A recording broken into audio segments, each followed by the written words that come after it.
Samantala, ilang taga-Sempor na Saba po ang nakikitira muna ngayon pasamantala sa kanilang mga kaanak matapos na magkabakbakan doon nung nakaraang Sabado. Para sa karagdagang detalye, may live report si Maki Pulido mula mismo sa Saba. Maki? Gigi, nagsilikas na nga yung mga residente ng Kampong Sri Jaya Simuno sa Sempor na Saba matapos yung barila nitong Sabado kung saan 6 na Malaysian ang napatay.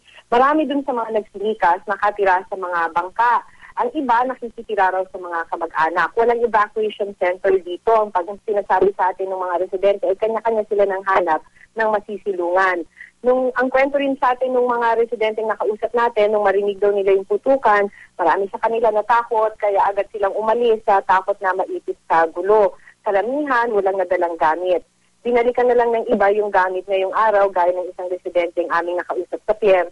Pinaalis na rin daw kasi ng mga pulis yung mga residente para hindi na maipit sa putukan. Alam mo, Gigi, itong Sempor na, lalo na dito sa may Simunol, ay talagang karamihan sa mga taga na nakatira dyan ay mga dating taga Tawi-Tawi o di kaya sa Sulu. Yung iba nakausap namin, natatakot daw sila na, hindi naman daw sila natatakot sa pag-initan dahil wala naman daw silang kasalanan.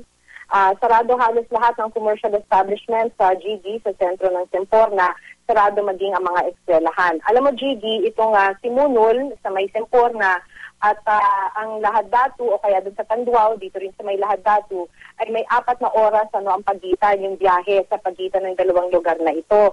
Pero kahit dito sa may Lahad-Datu, kung saan malapit na nga itong Tanduao, kung saan nakakuta itong, o pinaniniwala ang nakakuta itong mga tauhan ni Kiram, ay sinasabing, ay nakasara rin yung mga commercial establishments, pati yung mga eskwelahan ay sarado rin. Gigi? Maraming salamat, Maki Pulido.